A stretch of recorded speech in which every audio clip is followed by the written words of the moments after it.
Assalamualaikum warahmatullahi wabarakatuh. Alhamdulillah. Allahumma salli ala Sayyidina Muhammad wa ala al Muhammad. Kawan-kawan semua, saudara-saudara seiman. Dalam hal berdakwah ini sebenarnya tidak semua orang patut diberi panggung untuk berdakwah. Sekalipun orang tersebut sudah doktor ataupun profesor sekaligus. Tapi kalau kapasitas ilmunya masih ngawur, itu tidak pantas untuk diberi panggung. Karena tidak akan mungkin lahir suatu natijah tanpa ada tasawurnya dulu. Tidak mungkin lahirnya suatu kesimpulan tanpa ada kejadian ataupun cara untuk kita menghasilkan satu tujuan. Oke, kawan? Tidak mungkin terlahirnya natijah. Maka dalam hal ini saya ingin menanggapi beberapa pernyataan daripada kawan-kawan Salafi Wahabi ataupun dari sutad mereka yang doktor. Yang mana yang menyatakan bahwa tidak sampainya hadiah Al-Fatihah untuk orang yang sudah meninggal ataupun hadiahnya Al-Quran, bacaan Quran. Seperti video ini, guys. Hukum mengirim Al-Fatihah untuk kedua orang tua. Ini belum pernah ada dalilnya. Jadi Al-Fatihah surah agung dalam Al-Quran. Maka dalam hal ini kan kawan, sudah kita lihat, kita tinjau sama-sama bahwa menyatakan bahwa tidak sampai bacanya Al-Fatihah kepada orang meninggal adalah ini kesalahan fatal.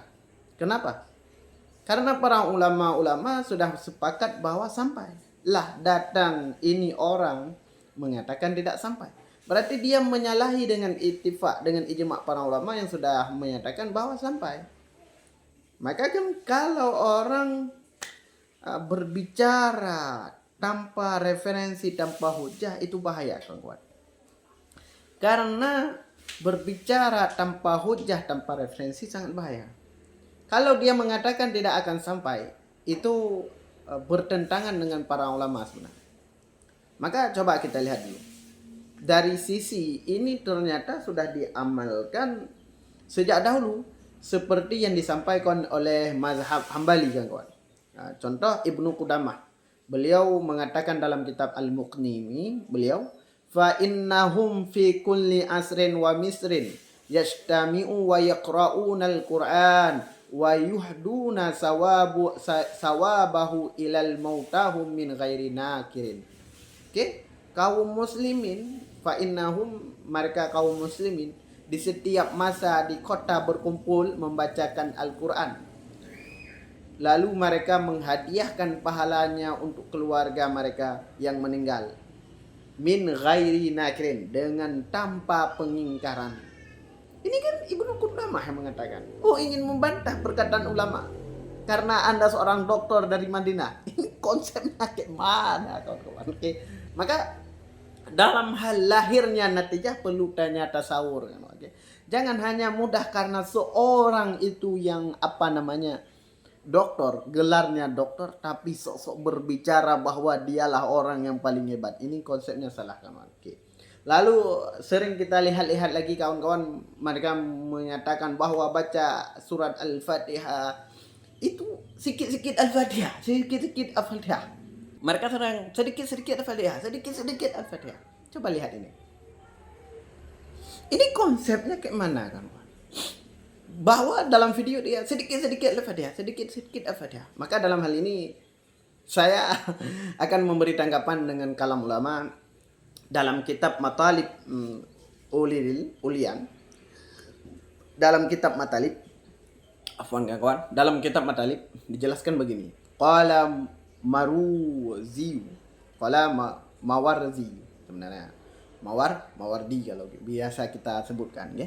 Sami'tu Ahmad yaqul, beliau menyatakan bahwa Imam Ahmad mengatakan, iza dakhaltum maqabir, apabila kalian memasuk dalam kubur, maksudnya pekerangan kubur, faqra'u, maka niscaya bacalah oleh kalian dengan surat Al-Fatihah, kitabi wal mu'azzataini. Bacalah oleh kalian surat Al-Fatihah dan surat Al-Ikhlas dan surat Al-Falaq dan surat An-Nas. Habis itu wa qul huwallahu ahad, contoh. Waj'alu, dan jadikan oleh kalian sawaba akan pahala demikian ila ahlil maqabir, kepada ahli kubur. Fa innahu yusallu ilaihim, maka hal tersebut itu sampai kepada mereka. Kita hadiahkan. Ya Allah, dengan barakahnya surat Al-Fatihah ini yang saya baca, saya hadiahkan pahalanya kepada orang yang dalam kubur, atau kepada orang tua saya, atau kepada siapa kayak itu sampai. Wa kanat hakadha adatul ansari fi taraddudi ila mautahum yaqra'unal Qur'an. Inilah kebiasaan, inilah adat, kebiasaan sahabat Ansar yang bolak-balik kepada orang yang meninggal untuk membaca Al-Quran. Mereka bolak-balik untuk baca Al-Quran untuk kepada orang yang meninggalkan Quran. Maka ini kan dalilnya boleh bahwa sampainya bacaan Al-Quran. Lah, Anda baru kemarin dokter, gelar pun tidak jelas, ijazah pun tidak jelas, sudah berani berfatwa tidak sampai. Ini kan lucu. Lalu mereka menyalahkan lagi kawan-kawan bahwa membaca zikir, tahlilan, tasbih itu tidak akan sampai. Ini sebenarnya kesalahan fatal kawan-kawan. Maka dalam hal ini, dalam riwayat Ahmad, saya mengatakan kawan-kawan, An Jabir bin Abdullah Ansari qala kharajna ma'a Rasulullah sallallahu alaihi wasallam. Kami, ini kata Jabir, kami bersama Nabi datang saat wafatnya Sa'ad bin Mu'az, kawan-kawan. Yauma ila Sa'ad bin Mu'az hina tuwafi.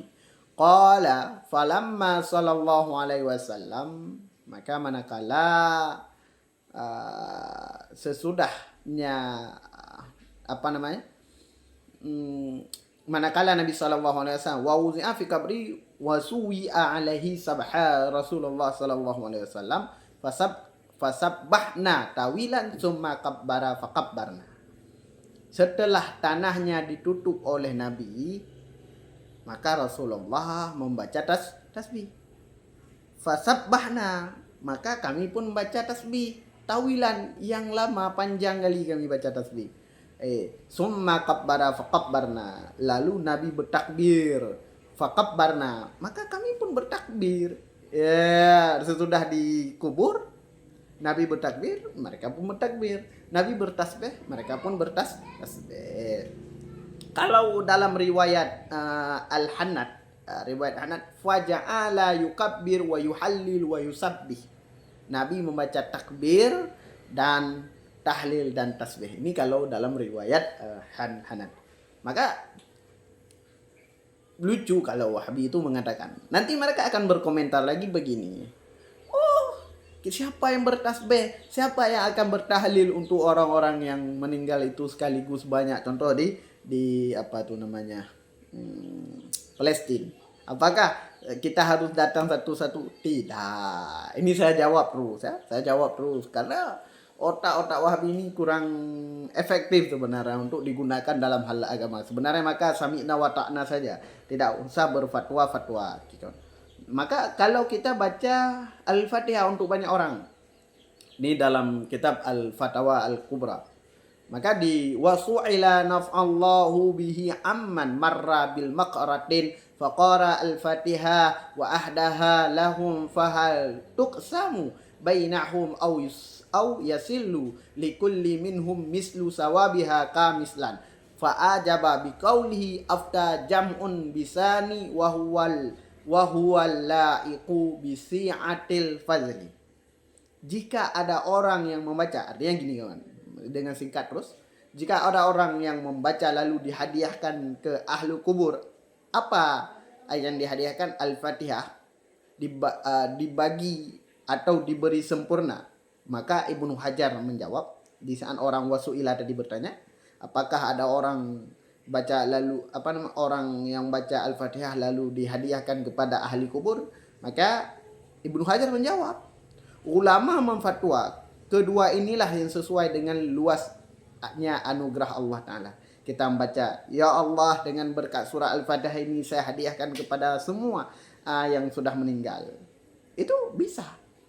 Itu kata Ibnu Hajar, bukan saya, Ibnu Hajar. Kalau Anda ingin membantah Ibnu Hajar, bantahlah dengan argumen yang ilmiah. Kalau kami di Bahsul Masail, kalau sudah qala Ibnu Hajar, ya taslim. Bukan seperti Wahabi. Kalau bukan Albani bin Bad Utsaimin yang mengatakan, mereka tidak akan taslim. Ini kesalahan fatal kawan-kawan ya. Maka dalam hal ini kawan-kawan, saya tidak ingin menjatuhkan sebenarnya. Bukan menjatuhkan. Hanya mengkritik pemikiran-pemikiran yang selalu mengatakan bahwa tidak sampainya pahala. Yang selalu mengatakan berkoar-koar bahwa selain yang Nabi lakukan itu tidak boleh dilakukan. Ini kesalahan fatal. Karena dalam beragama itu ada namanya hadis, Al-Quran, hadis, ijma' dan qiyas. Kita tidak, agama Islam ini tidak vakum dalam satu permasalahan. Agama ini tidak sempit, agama ini luas. Jangan kau persempit-sempit karena pemikiranmu yang sempit itu kan kawan. Oke? Maka dalam hal ini sekian dulu, mungkin ada kesalahan. Assalamualaikum warahmatullahi wabarakatuh.